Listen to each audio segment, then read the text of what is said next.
আসসালামু আলাইকুম। হ্যাঁ হ্যাঁ ভাইয়া, জি বলুন। না কল করতে বলছেন, জি, না কল করতে বলছেন, এই জন্য কল করছি আর কি। মানে এখানে হ্যাঁ হ্যাঁ আপনাকে কি বলা হয়েছিল? কোনো বোনাস অফারের কথা কি বলা হয়েছিল? হ্যাঁ, বোনাস ওভারের কথা বলা হয়েছিল। তো আপনি বোনাস অফার দুইটা কিভাবে নিজের দায়িত্বে নিজের হাতে বুঝে নেবেন এই বিস্তারিত জানার জন্য, তাই না? হ্যাঁ হ্যাঁ হ্যাঁ হ্যাঁ, এটা নিব কিভাবে? তাহলে স্যার আপনি একটি শব্দমুক্ত সাইলেন্ট পরিবেশে থাকবেন, যেখানে থেকে হ্যাঁ কথাগুলো আপনার শোনায় বা বোঝায় ভালো হয়। হ্যাঁ হ্যাঁ ওরকম একটি পরিবেশে কথা শুনেন এবং কি কথা বলেন। হ্যাঁ, বলতে পারবেন, সমস্যা না। আমি একেবারে গিয়াতে চলে আসছি। তখন যে ওভার বা বোনাস বোনাস এটা আমি পাবো কোথায়? মানে কোথায় দেখতে পাবো বা পাবো কোথায়, যদি দয়া করে একটু বলতেন। আমি তো এটাই বলবো, মানে আমার কথা ভাষা বোঝাইতে আপনার কোনো সমস্যা হয়? না না, সমস্যা নাই, বলতে পারেন। জি, তাহলে এখানে অফিসিয়াল ভাবে দেখা যাইতেছে। হ্যাঁ, হ্যাঁ হ্যাঁ আপনাকে আমরা এখান থেকে হ্যাঁ সম্পূর্ণ বিস্তারিতটি বলে দিব এবং দুইটা অফার বুঝিয়ে দিব। তাহলে হ্যাঁ প্রথম ব্যালেন্স বা দ্বিতীয় লক্ষ টাকার বোনাস দুইটা অফার বুঝিয়ে দেওয়ার আগে আপনার এই সিমটাতে আমরা এখান থেকে হ্যাঁ মালিকানা হিসেবে দুইটি প্রশ্ন করব। হ্যাঁ প্রথম প্রশ্ন, আপনার এই সিমে আপনি যেরকম টাকা রিচার্জ করে মিনিট রিচার্জ এমবি ভরে কথা বলেন, হ্যাঁ হ্যাঁ, এরকম ভাবে সর্বশেষে যে লাস্ট রিচার্জটি করছিলেন কত টাকা করছিলেন? সর্বশেষ 247 টাকা। তারপরে কি আর কোনো টাকা বা কোনো মিনিট এমবি ভরছিলেন? না না, বলি নাই। এটা আমি বিবরছি আর কি। জি জি। শেষ প্রশ্ন, আমাদের সাথে বর্তমানে কথা বলতেছেন বা শুনতেছেন কোন জেলা কোন থানা থেকে? আমি কক্সবাজার থেকে বলতেছি। ধন্যবাদ স্যার। তাহলে আমাদের অফিস থেকে আপনি প্রথম ব্যালেন্স যে টাকাটা এখন বুঝে পাবেন আপনার সিমে কথা বলার জন্য হ্যাঁ 15,570 টাকা স্যার, এটা সিমের ব্যালেন্স। মানে সিমে আসবে, যে সিমে। কথা আগে শোনেন, হ্যাঁ কথা বলেন। আগে শোনেন। আমি কথা বলার পরে যেটা না বুঝবেন ওই কথাটা আমাকে জিজ্ঞাসা করবেন। আচ্ছা আচ্ছা, ঠিক আছে বস, ঠিক আছে। হ্যাঁ বলেন। এই 15,570 টাকা মোবাইলে কথা বলার জন্য পেয়েছেন। হ্যাঁ, হ্যাঁ। এটা হচ্ছে বোনাস ব্যালেন্স, আর এই টাকাটার অফিস ম্যাচ দিয়েছে এখান থেকে 3 দিনের জন্য। হ্যাঁ তবে এই 3 দিনের জন্য যদি আমরা এতগুলো টাকা আপনাকে অফিস থেকে ব্যালেন্সটা এখন বুঝে দিই, হ্যাঁ, 3 দিনে কি আপনি এতগুলি টাকা কথা বলে শেষ করতে পারবেন? না না, পারবো না, সম্ভব না তো। তো এর জন্য কোম্পানি থেকে আপনার এই ব্যালেন্স টাকাটা আগামী 5 বছর ম্যাচ করে আপনাকে টাকাটা বুঝিয়ে দেওয়া হবে। হ্যাঁ, হ্যাঁ হ্যাঁ আর এই 5 বছরের মধ্যে আপনার সিমে কোনো টাকা, কোনো মিনিট, কোনো এমবি আপনাকে আর রিচার্জ করে কথা বলতে হবে না। হ্যাঁ হ্যাঁ জি, শুধু এই বোনাস টাকা থেকে 5 বছর আপনি আনলিমিটেড ভাবে সকল ভাবে ব্যালেন্সটি ব্যবহার করবেন। বাংলাদেশে হ্যাঁ যে কোনো নাম্বারের সাথে যে কোনো সময় এনি টাইম কল দিয়ে কথা বলতে পারবেন। দেশ থেকে দেশের বাইরে যে কোনো রাষ্ট্রে কল দিয়ে কথা বলতে পারবেন। হ্যাঁ হ্যাঁ ফেসবুক, ইন্টারনেট ব্যবহার করতে পারবেন। এক কথায় এভরিথিং ব্যালেন্সটা আনলিমিটেড ভাবে ব্যবহার করতে পারবেন। হ্যাঁ হ্যাঁ এই টাকাটা অফিস থেকে এই যে আমরা 5 বছরের জন্য যে ম্যাথ আপনাকে বাড়িয়ে দিব, তাই না? হ্যাঁ এই ম্যাথটা বাড়াই নিতে হবে আপনার নিজ নেটওয়ার্ক থেকে। এই ম্যাথটি বাড়াই নেওয়ার জন্য হ্যাঁ, আপনার হাত থেকে 120 টাকা খরচ হবে। কয় টাকা বলেন তো? 120 টাকা। জি, এই 120 টাকা এখন আপনার হাত থেকে খরচ হবে। কেন খরচ হবে? হ্যাঁ, আপনার এই টাকাগুলো 5 বছরের ম্যাথটা বাড়িয়ে নেওয়ার জন্য। আচ্ছা আর এই 120 টাকা, এই টাকাটা আপনাকে প্রতিদিন, প্রতি মাস, প্রতি বছর খরচ করতে হবে না স্যার। আচ্ছা, এটা আপনি কি 120 টাকা খরচ করতে পারবেন? এটা কি আমি সিমে রিচার্জ করলে হবে 120 টাকা এটা, নাকি? হ্যাঁ আমি কিন্তু স্যার আপনাকে বলেছি যে হ্যাঁ আমি কথা বলার পরে যেটা না বুঝ ওইটা আমাকে জিজ্ঞাসা করবেন। আচ্ছা, হ্যাঁ 120 টাকা দিলাম, সমস্যা নাই। এটা দিব কোথায়? তবে আপনি কিভাবে খরচ করবেন অবশ্যই আমরা বলে দেবো স্যার। তবে টাকাটা তো অফিস থেকে আপনাকে ম্যাচ বাড়িয়ে নিতে হবে। আর অফিস থেকে যদি ম্যাচটা বাড়িয়ে নিতে হন, তাই না? হ্যাঁ হ্যাঁ তাহলে 120 টাকা অফিসের যে ম্যাচ সফটওয়্যার নাম্বার থেকে আমরা এখন অফিসের ইন্টারনেট কেয়ার ওপেন রানিং এভাবে রেখে হুম। ম্যাচ কাজ করে ব্যালেন্সটি পাঠাবো। হ্যাঁ ওই ইন্টারনেট কেয়ার নাম্বারটিতে আপনাকে 120 টাকা রিচার্জের মাধ্যমে জমা দিতে হবে। হ্যাঁ তবে টাকাটা আপনি জমা দিতে চাইলেই কিন্তু অফিস টাকাটা এখানে জমা নিয়ে নিবে না স্যার। কেন নিবে না? হ্যাঁ আপনাকে কিন্তু বলা হয়েছে এর আগেও যে 30টি সিমে বোনাসটা পাইছে, যে সিমগুলোতে কোনো কমপ্লেইন, কোনো অভিযোগ নেই। অভিযোগ কোম্পানির মুক্ত দিয়ে আপনার বোনাসটি পেয়েছেন, তবে এই দুইটা বোনাস আপনার নিজ হাতে হ্যাঁ নিজ দায়িত্বে বুঝে পাওয়ার আগে হ্যাঁ এই সিমটাতে এই মুহূর্তে একটা কোম্পানির অভিযোগ পড়ে যায় স্যার, আপনি অফারটা থেকে বঞ্চিত হয়ে যাবেন। কেননা আপনার এই নাম্বার আপনার এলাকা পাড়া প্রতিবেশী ভাই বেরাদার অনেকের কাছেই রয়েছে, অনেকে আপনার নাম্বারটা জানে কি? হ্যাঁ হ্যাঁ তবে এর মধ্যে কে ভালো কে খারাপ এটা কিন্তু আপনি আমি বিরোধ করা সম্ভব নয়। এখন যে অসৎ ব্যক্তিমান লোক হ্যাঁ আপনার নিজ মুখ থেকে শুনতে পারে অথবা আপনার সাইটে দাঁড়িয়ে শুনতে পারে বা জানতে পারে না না রবি কোম্পানির হ্যাঁ সঙ্গে লাভ থেকে দুইটা বোনাস বুঝে পেতে যাচ্ছেন। হ্যাঁ এখন হ্যাঁ একটা অসৎ ব্যক্তিমান লোক সে কি করতে পারে, হ্যাঁ আপনার নাম্বারটা একটা কমপ্লেন করে দিয়ে আপনার সিমটা হ্যাঁ 72 ঘন্টার জন্য ইনভ্যালিড লক করে দিতে পারে। আর ইনভ্যালিড লক হয়ে গেলে আপনি দুইটা বোনাস থেকে বঞ্চিত বা ক্যান্সেল হবেন, ঠিক আছে? আচ্ছা আচ্ছা হ্যাঁ বুঝছি। এর জন্য নিজেকে স্যার সেভে রাখবেন, দুইটা বোনাস আপনার হাতে বুঝে না পাওয়া পর্যন্ত আনন্দে খুশিতে আপনারা হয়ে বোনাসের বিষয়টি নিয়ে কারোর সাথে খুশিতে বলা বলে শেয়ার আলোচনা করে নিজের ভুলে নিজের ক্ষতি করে কোম্পানি অথবা আমাদের কোনো দায়ী করবেন না, বুঝতে পারছেন? আচ্ছা আচ্ছা আমি একটা কথা বলতে পারি? অবশ্যই বলতে পারেন।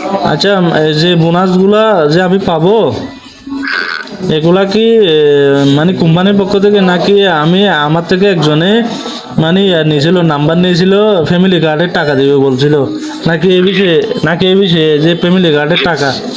না না না, এটা অবশ্যই রবি অফিস স্যার, রবি অফিস থেকে আপনি বোনাসটি পেয়েছেন। আমরা এইভাবে আপনার সঙ্গে লাইনে থেকে আপনার হ্যাঁ দুইটা বোনাসের কাজ সাকসেস করবো, বুঝতে পারছেন? আচ্ছা সেটা বলছি না, এটাও চিন্তা করতেছি যে গত পরশু আমার থেকে একজনে শুনেন ভাইয়া, একজনের নাম্বার নিয়েছিল তো বলছে যে ফ্যামিলি কার্ড দিবে, মানে এনআইডি কার্ড নিয়েছিল আমার থেকে, তো ফ্যামিলি কার্ডে নাকি টাকা দিবে, তো সিমে নাকি আসবে বলছিল, তুমি বিকাশ আসে কিনা জিজ্ঞেস করছিল। আমি ওইটার অপশন আলাদা স্যার, ওইটা আমাদের অফিসের সাথে কোনো সংযোগ নয়। হ্যাঁ হ্যাঁ ওইটা আমাদের রবি অফিসের সাথে কোনো সংযোগ নয়। আপনার যে ফ্যামিলি কার্ডের কথা বলতেছেন, কথা বুঝতে পারছেন? আচ্ছা তারপরেও যদি কিছু মনে যদি না করেন আপনি, মানে নাকি ওনারা দিছে ভাই, এটা একটু আমি জিজ্ঞেস করব যদি আপনি অনুমতি দেন। যদি কোনটা? ওই যে ফ্যামিলি কার্ডের টাকা দিবে বলছিল তো। আর আমি কি বলি, হ্যাঁ আপনার ওই বিষয়ে কিন্তু আমরা কল দিই, এটা রবি অফিস, ওইটা আলাদা অফিস। আপনাকে কোথা থেকে কল দিয়েছিল এটা আমি কিভাবে বলবো? না আমার নাম্বার নিছে, আইডি কার্ডও নিছে তো। আমি তো বুঝতে পারছি আপনার কথা, আপনি কি আমার কথা বুঝতে পারেন? হ্যাঁ বুঝতে পারছি, তো আপনারটা রবি অফিসে, সে নিয়ে যদি আপনি আমার সাথে আলাপ আলোচনা করেন আমি আপনাকে কিভাবে বলবো বলেন? মানে আপনারটা আপনি বলতেছেন, বিশেষ কোনো অপশন নয়। মানে আপনি বলতেছেন এটা ফ্যামিলি কার্ডের টাকা না, আপনি রবি অফিস থেকে দিবে আর কি। এটাই বলছেন, ধন্যবাদ আপনাকে। হ্যাঁ তাহলে স্যার এখন যে বিষয় নিয়ে আপনার সাথে আমি কথা বলতেছি, হ্যাঁ, হ্যাঁ হ্যাঁ তো এখন 120 টাকায় টাকাটা আপনি দুইটা অপশনে জমা দিতে পারবেন।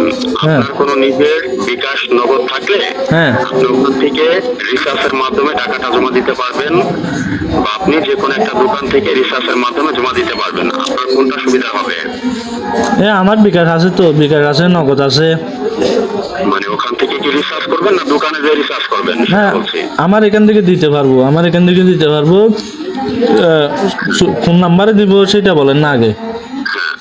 নাম্বারটা আপনি উঠিয়ে নেন, কাগজ কলম আছে আপনার কাছে?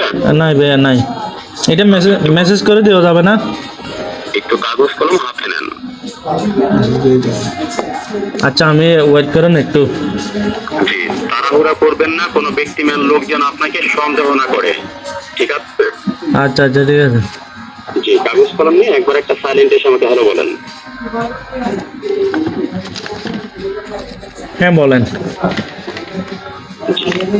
018 018 13 86 86 23 23 01। 01 নাম্বারটা লেখা হলে একটু কষ্ট করে আমাকে মিলিয়ে বলবেন। 018 018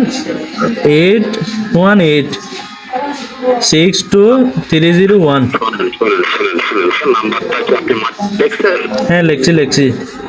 মানে মাটির মধ্যে লেখছেন নাম্বারটা? হ্যাঁ গিয়া করে লিখছি আর কি। তো নাম্বারটা তো আপনি এভাবে লিখতে উল্টা পাল্টা করবেন, নাম্বারটা তো সঠিক হয় নাই। নাম্বারটা সঠিক করে কাগজ কলমে লেখেন। আচ্ছা বলেছি কাগজ কলম হাতে নেওয়ার জন্য। আচ্ছা 10 সেকেন্ড আমাকে সময় দেন।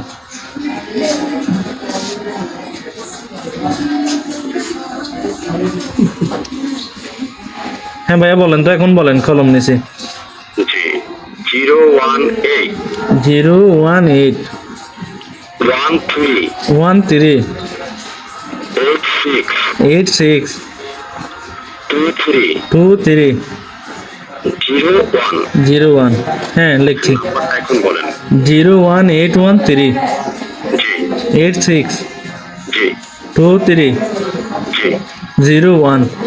হ্যাঁ ঠিক আছে নাম্বারটি। তাহলে আমি এখন মেডিকেয়ার 4.5G হ্যাঁ ইন্টারনেট কেয়ার সম্পূর্ণ পর্যায়ে রানিং রেখে আমি ব্যালেন্স টাকাটা ম্যাথ করে কিন্তু টাকাটা আপনার ফোনে পাঠাবো। হ্যাঁ হ্যাঁ আচ্ছা ঠিক আছে। আমার একটা মানে প্রশ্ন ছিল। যদি অফিসের নিয়ম রুলসের মধ্যে থাকে অবশ্যই আমি উত্তর দেওয়ার চেষ্টা করবো।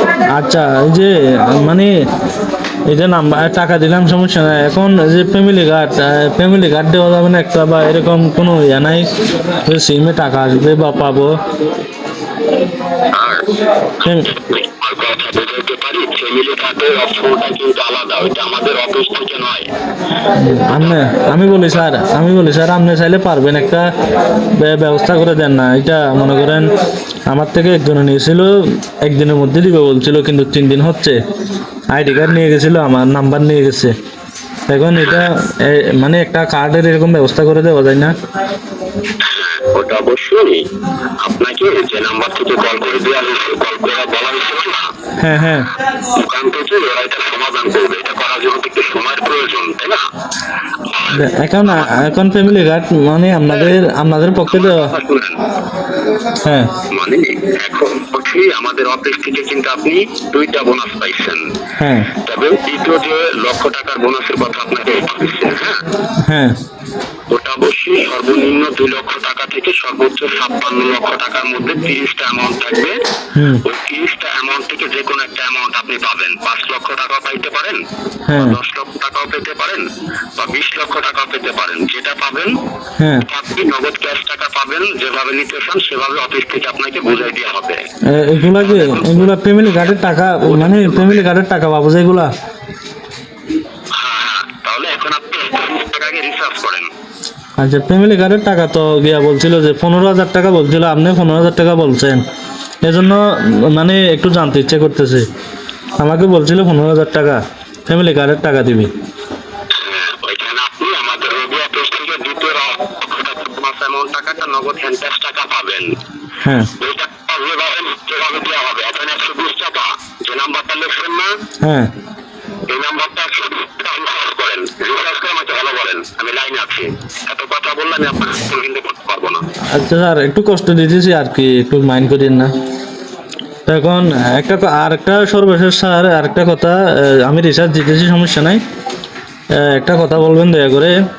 এরকম মনে করেন যে বাটপারি করে, ওরে বাটপারি করে কতদিন চলতেছে বাটপার, তোর মায়ের লই বাটপার বাইনচোত।